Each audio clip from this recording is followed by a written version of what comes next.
welcome to the Smart Publishing Impact Series. I'm Renée Loudermilk, Chief Editor at Smart Publishing, and this is the podcast where we explore all things writing, publishing, and the impact of storytelling. In each episode, I'll share insights and strategies to help you navigate the book journey, whether you're writing, publishing, or already an author. Plus, you'll hear from inspiring authors who are using their book to change lives. And if you're passionate about storytelling and ready to make an impact, be sure to subscribe, rate, and review. Now let's get started.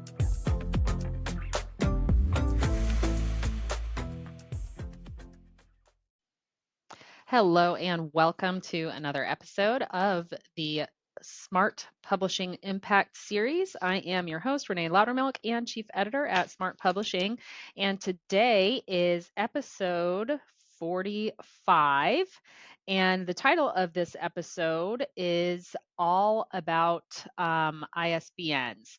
Technically, it's what authors need to know about ISBNs, but we're going to get into everything about ISBNs because it's not necessarily an exciting topic, but I do get asked a lot of questions about ISBNs. It's something that frequently comes up with first-time authors, even seasoned authors who just don't know what they don't know. So I will, go through the ins and outs and some things that you should have decided ahead of time before you publish. You got to be really intentional about whether you use a true ISBN or if you're publishing on a platform like Amazon, if you just go with Amazon's free ISBN. So I'll talk through some of that. Before I get to that, just want to say we had a huge double release day yesterday. Two authors' books came out. Both of those authors had a full sweep in all their categories, which means that they hit #1 bestseller in every single category that they were in. So it was awesome. It was our first release of the year on January 20th. We've got another release coming up next week. So it's exciting times. It's always just so cool to see a first-time author hit bestseller. There's just something that it's such a huge accomplishment just to be a published author, but then to get to see your book in front of the world as ranked as #1 in all of its categories, at least even just one of its categories, is incredible. I love watching the confidence rise from these authors when they hit bestseller. So just a huge congratulations to Sabrina and Joanne yesterday, who they both have amazing books. But they both did an amazing job on their release days too. So I just wanted to throw that out there. Okay, let's get into our subject matter, ISBN. So first, what does ISBN even stand for? It stands for International Standard Book Number, and it is a 13-digit code, and it is used as a unique identifier for books and for those books publishers. It's used in tracking sales, library systems, retail systems. It's something that is used worldwide on books. You usually locate it physically on a book's barcode. It will have ISBN, and then it will have that 13-digit unique code there. Many books also put it on the copyright page as well, even though you do not have to put it on the copyright page. It is also really important if you are registering your copyright, especially here in the United States with the Library of Congress, that you have your ISBN, because that is its unique identifier, and you need to have that when you do your registered copyright. So, like I said, it's a unique identifier. That means no two books share the same ISBN. That means including the same book in different formats. So you need a different ISBN for each format of your book. You can't just put the same format of your book with the same ISBN, because remember, it's used for ordering as well. So if somebody wants to order paperbacks of your book and not hardcovers, how do they distinguish between the paperback and the hardcover? Well, that's why they have to have unique ISBNs. So if you're going to be using a true ISBN, you need to purchase one for each format of your book. Not necessarily for digital.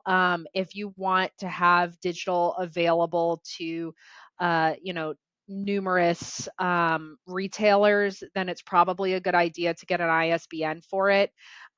If you are going to just have a Kindle, for example, available on Amazon, you're not required to have any ISBN for a Kindle. So just, you know, if you're not looking to sell your digital format beyond Amazon, then you don't need one. Um, you know, when you're looking at ISBNs, where do you get them? Specifically here in the United States, you can get them from, and make sure that you're getting them from Bowker, Bowker. Just Google search Bowker ISBN, and you will find the official website. They are the official retailer. They're the national agency for it. Don't, you know, be very careful. Don't get scammed out of money by trying to buy ISBNs if you're in the United States from anybody but Bowker, because they are the official registered entity that is able to do that. Now, when you are buying ISBNs, it really pays to buy in bulk. Obviously, if you're an author and you've just written one book and you don't foresee yourself writing any other books, then it is what it is, and you're just going to buy a few of them. But you end up paying a lot more if you just pay for one versus paying in bulk. So, for example, we pay in bulk because we're a publisher. Not all of our authors use ISBNs because not all of them are looking to get their book on platforms beyond Amazon. But for those who do, we've got currently a pool of a little over 100 of them, and at that rate we're only paying, you know, a few dollars per ISBN. Now I think if you just buy right now, if you were to just buy a single ISBN, you're paying like, I want to say it's close to like $100 for like a single ISBN. But then the second that you get to like three ISBNs, that per ISBN rate dramatically goes down. I'm actually going to look this up just because I want to know what the current prices are. Yeah, so you're looking for Bowker.com, myidentifiers.com. They have a lot of different ways to find their website, but just make sure that you've got Bowker Publishing Services up there. Okay, so yeah, if you buy one ISBN right now, it's $125 for a single ISBN. Now, the second you buy 10 ISBN, so if you're an author of a series or you foresee yourself writing more books in the future, then you can buy those for $29.50 each in bulk at $295. So that's a huge, huge difference. So before you buy, just have a really good idea of, you know, what your writing future looks like so that you're not paying way, way more than you need to. Also, I would say have a really good idea on your distribution strategy. So if you are really not looking into distributing your book beyond Amazon, don't spend the money. Honestly, don't spend the money because Amazon offers free ISBNs when you exclusively publish on their platform. Now, just know that you cannot do expanded distribution, and also know that once you have your ISBN and your book is published, that is set to your book. You can't just go in there and put a different ISBN on or take the ISBN off and say, okay, now I just want to go with the free Amazon one. It is set in absolute stone once your book is published. You would essentially have to take your book down republish it. I've never had to do that personally, but you would essentially have to republish it if you wanted to change the ISBN, archive the old title. I would even imagine that you probably have to change a few things about the title potentially. So it is like imprinted on your book, so that you really, really need to know if you are going to exclusively publish with Amazon. Yes, that is what you want to do. Now, I'm not saying that you can't go to your local bookstore with Amazon author copies, having put your stuff on Amazon and have those hosted in your local bookstores. Your limitation is going to be if you're calling up libraries and you're calling up retailers, and you're advertising your book and you're pushing your book. There's no ISBN database that they're going to be able to find you in if you use an Amazon specific ISBN. So that's what you need to be really, really clear about. So how do you get clear on this? You know, over 60%, not 30, over 60% of books sold worldwide are sold on Amazon. So by far, the large bulk are sold on Amazon. The second most retailer to Amazon, Barnes and Noble, you want to guess what percentage of the market share they have? Between their physical bookstores and their online presence, 18. 18%. That's it. So Amazon is a behemoth. It's where most people buy their books in the world. So if you are a busy person and you don't foresee yourself having a secondary part-time job, um, marketing and promoting your book to small retailers and libraries across the country, then it makes no sense for you to get an ISBN. It makes the most sense for you to just exclusively publish on Amazon if you're not going to be actively marketing your book, because retailers aren't just there's millions of books out there. Retailers aren't just going to like see your book and be like, now we're going to order this and this will be in our store. They have limited shelf space, okay? Um, and so you would have to actively market your book and win them over in order to get that shelf space, because they want to know that they can get a return on investment in your book. So it's not like a simple and easy thing. It's something that you have to put a lot of effort into. And if you don't foresee putting effort into it, then just publish exclusively on Amazon and take the free ISBN. Um, I would also say that you really need to think about who is looking at books in libraries and who is looking at books in physical bookstores on shelves. These are typically not people who are looking heavily in the business nonfiction genre, maybe a little bit. That's probably more so in airport bookstores, actually, for business people who are traveling. But most of these business people, they know what they want to read and they get it off of Amazon. A lot of browsers are looking for entertainment related books. Like, just go to a local bookstore and see what they sell. It's and look at the different people who are there shopping. Does it look like your audience?